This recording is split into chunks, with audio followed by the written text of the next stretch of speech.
करा 90 तास काम, सीईओचं विधान.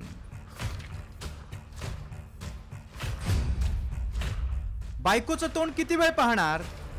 How long can you stare at your wife? How long can the wife stare at your husband?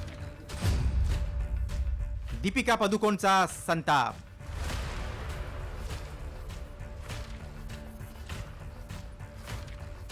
एल&टीचे chairman SN. Subramaniam यांनी एका आठवड्यात 90 तास काम करायचा सल्ला दिला आणि त्यानंतर त्यांच्यावर मोठ्या प्रमाणात टीका झाली.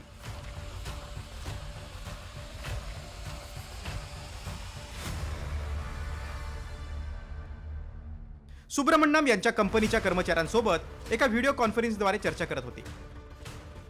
त्यावेळी त्यांनी एका आठवड्यात 90 तास काम करण्याचं समर्थन केलं.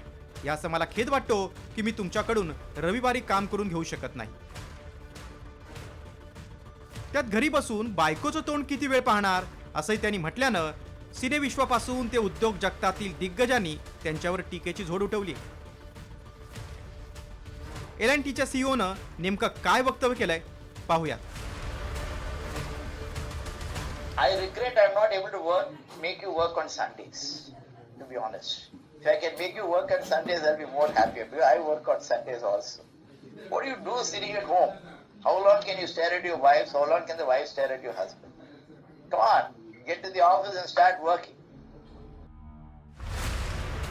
काही महिन्यांपूर्वी नारायण मूर्तींनीही 70 तास काम करा म्हणजे भारताला नंबर 1 करता येईल असं विधान केलं होतं.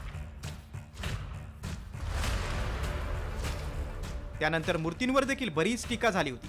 त्यानंतर वर्क लाईफ बॅलन्स बाबत वारंवार बोललं जातंय.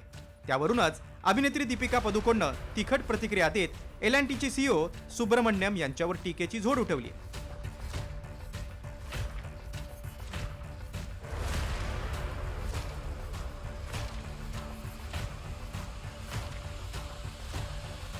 शॉकिंग. उच्च पदस्थ व्यक्ती अशा स्वरूपाचं वक्तव्य करतात. हेच धक्कादायक आहे. मानसिक आरोग्य महत्वाचं. गेल्या 20-1 वर्षात कॉर्पोरेट कल्चर हे चांगलंच रुजलंय. तसे त्याचे फायदे तोटे, नव्या संकल्पना, राजकारण, मॅनेजमेंट, कामाचा तणाव, मेंटल हेल्थ याचा परिणाम कर्मचाऱ्यांवर देखील होऊ लागलाय.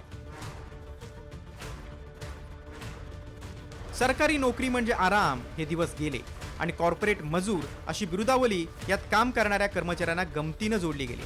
मात्र प्रामाणिक कर्मचाऱ्यांपेक्षा 500 पट अधिक पगार घेणाऱ्या चेअरमनचा खिसा आणि भविष्य सुरक्षित असल्यानं कदाचित त्यांना कंपनीसाठी मेहनत करणाऱ्या कर्मचाऱ्यांची किंमत नसावी असंच वाटतंय. त्यामुळे अशा सीईओंना थेट घरचा रस्ता दाखवण्याची गरज आहे. ब्युरो रिपोर्ट, साम टीव्ही.